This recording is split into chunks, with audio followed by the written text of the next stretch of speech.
A Pacific Northwest road trip is less a single route than a moving lesson in geology, climate, and human adaptation.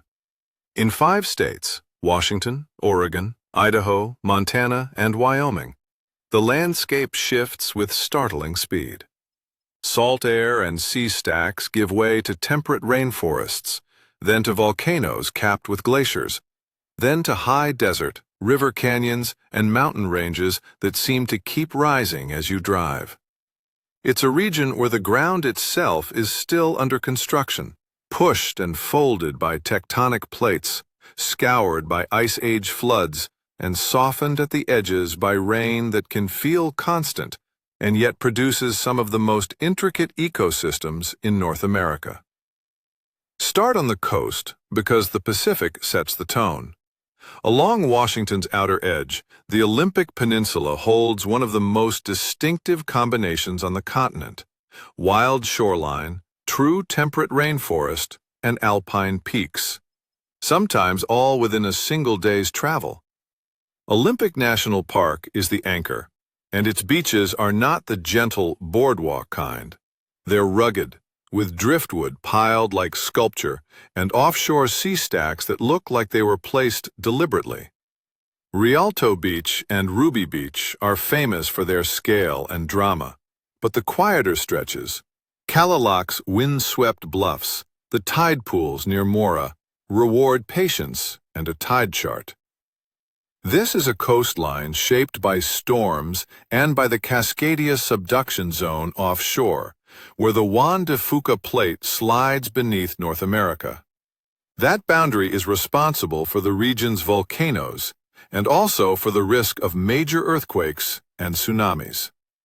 It's sobering context when you're standing on a beach that feels timeless. From the coast, you can drive into green that seems almost excessive. The Hoh Rainforest, also in Olympic National Park, is often called a rainforest, but it's worth being precise. It's a temperate rainforest, built not on heat, but on moisture and mild temperatures. Annual rainfall can exceed 12 feet in places, and the result is a layered world of Sitka spruce, western hemlock, big-leaf maple, and moss that hangs in sheets. Nurse logs, fallen trunks that become seed beds, turn decay into architecture. If you want to understand why this ecosystem is rare, look at a map. Few mid-latitude coasts have the right combination of ocean moisture, mountain uplift, and relatively stable temperatures. The Olympics ring clouds like a sponge, dropping rain on the west side and casting a rain shadow toward Port Townsend and Sequim, where lavender farms grow under surprisingly blue skies. Cross Puget Sound, and the story becomes volcanic. The Cascade Range is a line of stratovolcanoes created by subduction, and in Washington, the peaks are both iconic and active.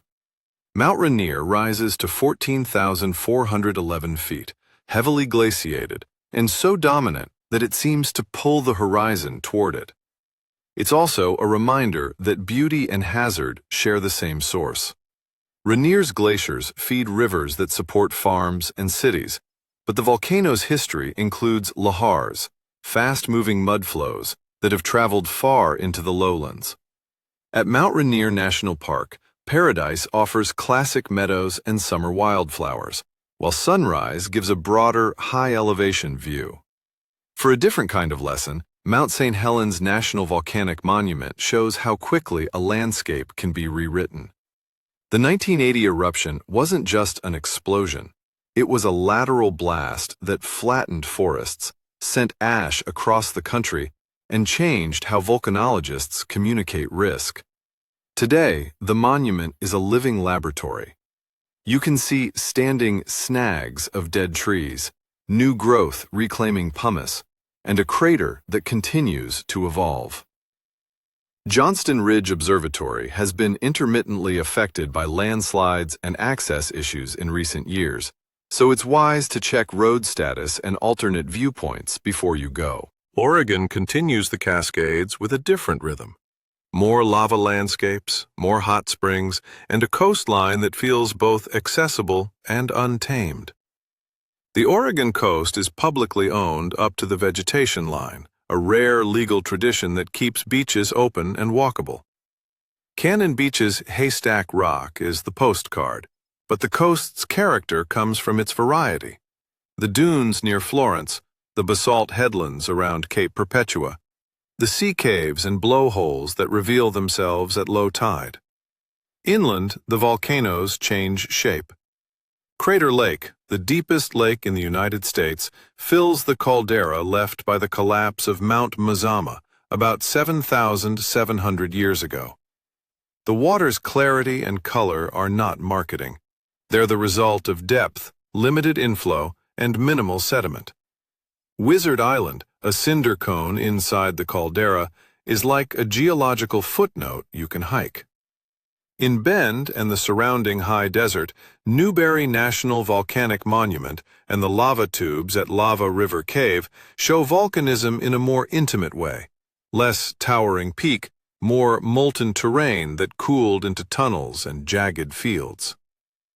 If Washington and Oregon are defined by water and volcanoes, Idaho adds river power and mountain solitude. Northern Idaho's panhandle is lake country, Coeur d'Alene and Priest Lake, forested and influenced by the same inland maritime climate that supports cedar and fir. But the state's signature road trip corridor follows the Snake River Plain, a broad arc of ancient lava flows and volcanic vents. Craters of the Moon National Monument and Preserve looks like another planet, because it is, in a sense, a preserved moment of basaltic eruption. Cinder cones, spatter cones, and fissures that poured lava across the land. The plain itself is connected to the Yellowstone Hotspot Track, a moving plume of heat beneath the continent that has left a trail of calderas and volcanic fields across southern Idaho. Waterfalls appear in Idaho in a way that surprises many first-time visitors. Shoshone Falls, near Twin Falls, drops 212 feet, higher than Niagara, and in spring, it can be thunderous. The Snake River Canyon there is part spectacle, part history.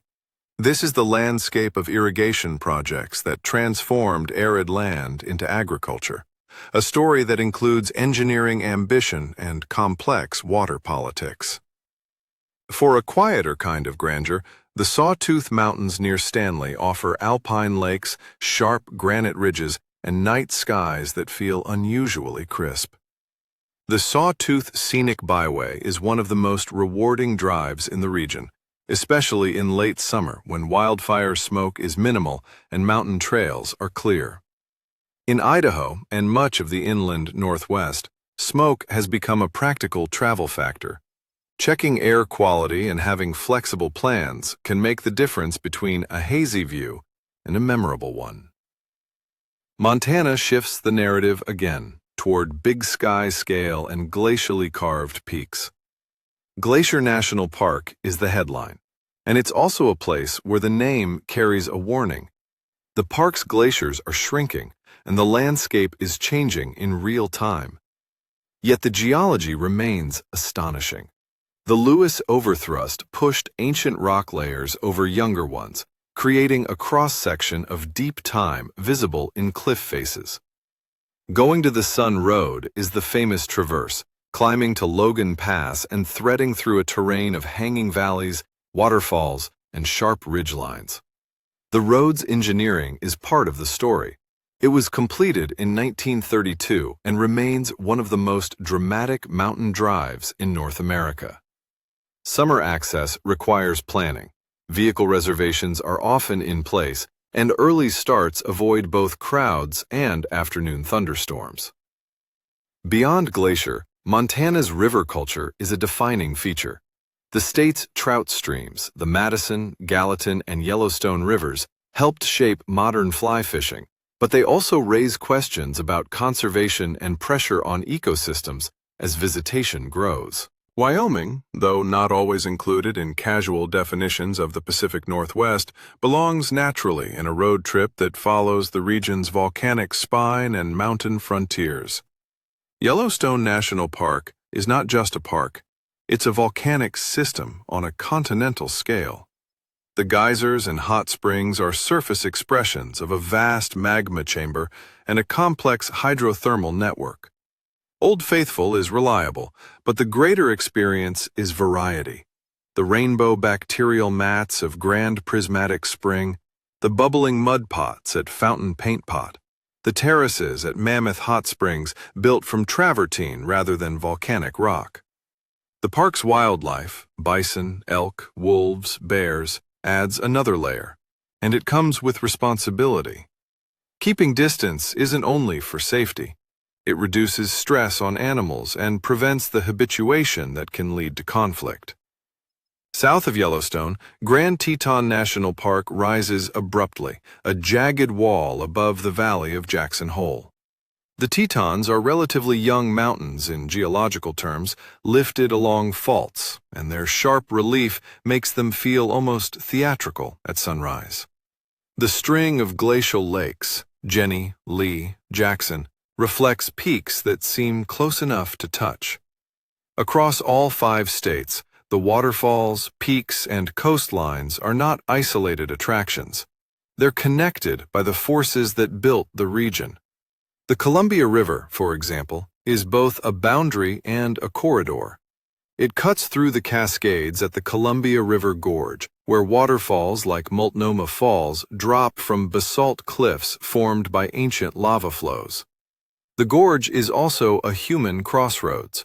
Indigenous nations have lived along the river for thousands of years, sustaining fisheries and trade networks centered on salmon.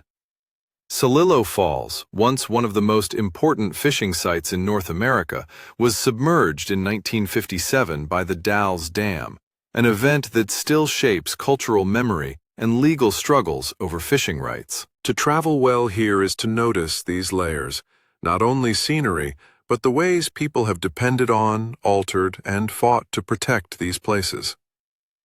A few practical travel principles make the difference between rushing through and actually understanding what you're seeing. First, respect distances and elevation. In the Cascades and Rockies, weather changes quickly. A sunny morning at sea level can become sleet at a mountain pass. Carry layers, and in shoulder seasons, consider traction devices if you plan to hike. Second, learn the rhythm of the ecosystems. Tide pools require low tide. Waterfalls in the gorge and along the Olympic Peninsula are strongest in late winter and spring, while alpine wildflowers peak in mid to late summer depending on snowpack. Third, plan around permits and reservations. Major parks increasingly use timed entry or vehicle reservations in peak season, and lodging fills months ahead. If you prefer spontaneity, aim for early June or late September when crowds thin but access remains good, though in recent years, September can coincide with wildfire season inland. Finally, travel with a sense of humility. The Pacific Northwest road trip is not a checklist. It's a moving encounter with living systems. The rainforests are not simply lush, they're finely balanced. The volcanoes are not merely scenic, they're active. The coast is not just beautiful, it's shaped by hazards that coastal communities plan for. If you listen closely, the region explains itself.